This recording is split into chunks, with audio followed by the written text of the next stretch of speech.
On her wedding day, the church doors weren't opened by bridesmaids. They were flung shut by something no one saw coming. As the candles trembled, Emily's voice echoed, trapped between celebration and confession. In that moment, a secret refused to stay buried. Her once best friend, whom everyone believed was gone, wasn't gone at all. She was there, silent and unblinking, her presence felt before it was seen. How did it come to this? A woman violated by her dearest friend's betrayal. A wedding turned accusation, a secret too heavy to remain buried. Before we dive deeper, let us know in the comments where you're watching from. We'd love to hear from you. And if you're new here, click on the subscribe button so you never miss any of our upcoming videos. They were born just a few streets apart, in a neighborhood where children still played until the porch lights came on, and where families borrowed sugar from one another without hesitation. Tiffany and Maeva seemed destined to be more than friends. They were raised almost like sisters. Their mothers delighted in dressing them in matching sundresses, braiding their hair the same way, and sending them out the door hand in hand. Neighbors often remarked, "Look at them, like twins who found each other in this world." And for a long time the girls believed it too. They shared toys, shared secrets, even shared punishments when one of them got into mischief. But beneath the sweetness of their bond, something small began to take root. Teachers praised Maeva's neat handwriting, her bright answers, her natural charm. Tiffany would hear her name in comparison, always second, always almost there. And what Tiffany began to feel would one day drive her to murder. From the time they could walk, Tiffany and Maeva were together. They wandered the sidewalks of their small American town with chalk-stained fingers, tracing hopscotch lines under the summer sun. On weekends, their mothers sent them out in identical polka-dot dresses, laughing as passers-by asked if they were twins. They shared peanut butter sandwiches on the school bus, whispered secrets under blankets during sleepovers, and promised each other with childish certainty that nothing in the world could ever come between them. To Tiffany, Maeva wasn't just a friend. She was the other half of her childhood. But the world has a way of noticing differences that children themselves barely see. Teachers would pin Maeva's drawings to the front of the classroom, while Tiffany's were left in the pile. Parents bragged about Maeva's test scores before they ever mentioned Tiffany's. At first it was just small remarks. Yet those small remarks began to sting, and what Tiffany began to feel would one day drive her to murder. At university, the differences between Maeva and Tiffany became impossible to ignore. Maeva glided through her courses with ease, professors praising her essays, classmates eager to have her in their groups. Invitations flowed toward her, literary contests, student panels, internships that seemed designed for her talents. Tiffany, meanwhile, pushed herself late into the night, rewriting papers until her eyes burned, only to earn grades that left her average at best. Outwardly, she smiled, clapped for Maeva's successes, and pretended their bond was as strong as ever.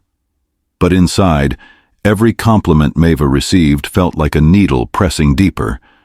She began to resent the way others admired her friend, even the way her own parents compared them. Then, one afternoon, life twisted in a way Tiffany had always feared. Max returned, no longer the boy in the school library, but a confident young man with wealth, degrees, and stories of life abroad. His eyes, once polite and distant, now lingered on Maeva. Their laughter over coffee turned into late-night calls, and soon it was undeniable. Maeva and Max were falling in love. Tiffany congratulated them through clenched teeth, her heart burning with the truth she could never admit. She had loved him first. And soon, Tiffany would make a choice that could never be undone. In the weeks that followed Maeva's funeral, Tiffany stepped neatly into the space her absence had left behind. She was at Max's side in the quiet evenings when his grief seemed unbearable, pouring tea, offering words of comfort, pretending her tears were for Maeva and not for the years she had spent in the shadows.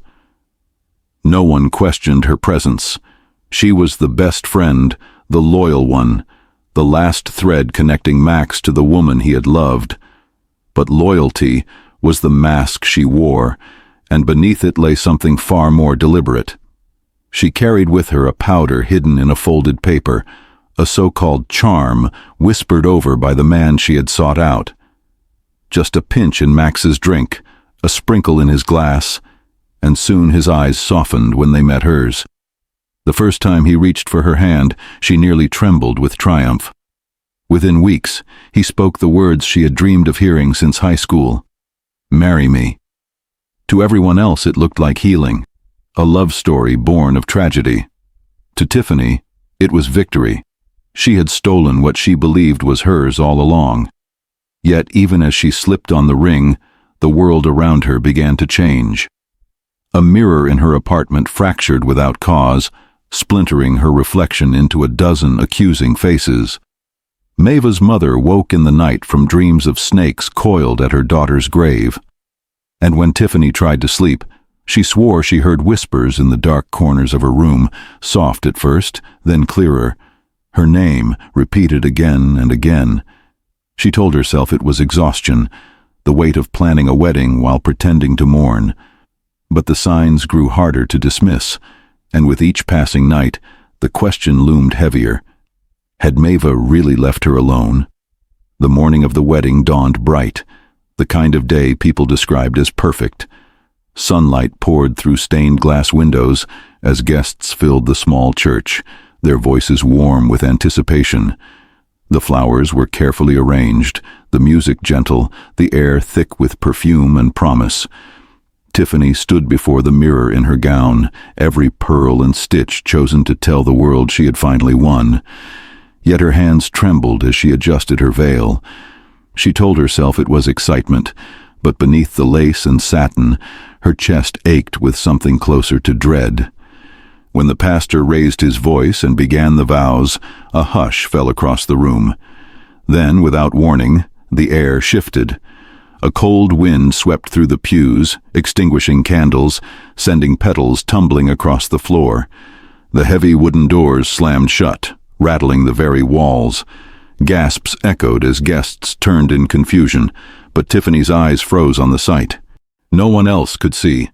Maeva, pale and unyielding, stepping down the aisle with a gaze that cut through her like ice. Tiffany's breath caught, her knees weakening beneath her dress.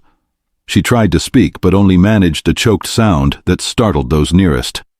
The pastor urged calm, mistaking it for nerves, but the figure drew closer, unseen by the others, relentless in her silent approach. Tiffany clawed at her gown, then her own arms, as though something struck her. Red marks rose on her skin as she cried out, twisting and stumbling down the aisle. The congregation whispered in alarm, some rising from their seats. "Stop! Please stop!" she wailed into the empty air, her voice breaking into sobs. The phantom's presence pressed harder until Tiffany collapsed before the altar, her body racked with terror, and in that moment she broke. Her voice, raw and fractured, spilled the truth into the silence. "It was me," she screamed, her words echoing off the church walls. "I killed her. I killed Maeva. I poisoned Max with lies, and I took what was never mine." The crowd sat frozen, disbelief written on every face. Max staggered back, his world collapsing in an instant. Tiffany buried her face in her hands, no longer able to carry the weight of her secret. The church stood in stunned silence after Tiffany's words fell like shattered glass across the aisle. The guests could hardly believe what they had heard, yet the desperation in her voice left no room for doubt. She confessed every detail, her body shaking as she cried into her palms. She spoke of the charm slipped into Max's drink, of the jealous thoughts that had consumed her since childhood, of the night she sought out a man who promised her power in exchange for her soul. As the last words tore from her throat, the chill that had gripped the room slowly lifted. The candles flickered back to life, and Maeva's ghost, satisfied at last, faded from Tiffany's sight. The doors creaked open as if some invisible weight had been lifted, but Tiffany remained on the floor, a bride undone. Police were called, statements taken, and within days she was no longer the woman in white. She was the prisoner in chains. Declared unfit to stand trial, she was committed to an institution where her mind unraveled further, caught between silence and screams only she could hear. Yet Maeva's vengeance was not finished. The man who had promised Tiffany the charm met his own end in a way that no living soul could quite explain. Neighbors later claimed they heard cries in his home, saw lights flickering though no one else was inside. His body was found lifeless, eyes wide, as if he had glimpsed something too terrible to endure. In the aftermath, Max stood hollowed by grief. He could not bear to return to the life he had imagined with Maeva, nor to trust in the love Tiffany had forced upon him. He never remarried, never sought to rebuild what had been stolen. Maeva's mother, though broken-hearted, took a measure of comfort in knowing her daughter's truth had been revealed. She visited the grave each morning, whispering prayers and gratitude, believing her child's spirit could finally rest. For her, closure did not mean the pain was gone. It meant she could carry her loss with the dignity of knowing that justice, in its own way, had been done. In the end, what began as a childhood bond full of laughter and shared promises ended in betrayal so deep it swallowed 2 lives and left scars on everyone who stood close. Tiffany's jealousy grew quietly, hidden beneath smiles and words of affection, until it erupted into choices that could never be undone. Maeva's kindness, her brilliance, her love, things that should have been celebrated, became the very reasons her best friend turned against her.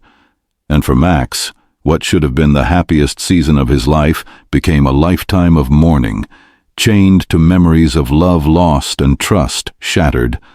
Some in the town whispered that Maeva's spirit had truly returned, to demand the justice the world could not provide.